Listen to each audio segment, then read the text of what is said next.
এরকম ভয়ঙ্কর আমি জীবনেও দেখিনি। এই বাবারে আরে আল্লাহ, এই পারও আছে পুকুরে, চলো। ওটা কান্নাকার বাড়ি ঘর,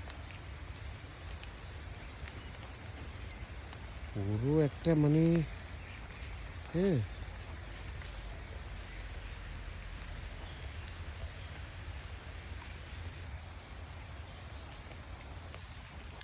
তুই আমাকে ভিডিও করতো ধরতো, এই যে আস্তে আস্তে ভিডিও চলতেছে নে, এইখানে এইখানে এইখানে যেই ম্যানগ্রোভ, ওরে মা, আমরা তাহার আমি এমন এক জঙ্গলের ভিতরে চলে আসছি, হ্যাঁ, যেটা চিন্তাও করা যায় না। যেমন এইখানে দেখেন, হ্যাঁ সবাই দেখেন কি অবস্থা, আল্লাহ, আল্লাহর কি কুদরত, হ্যাঁ, আল্লাহর কি নিয়ামত।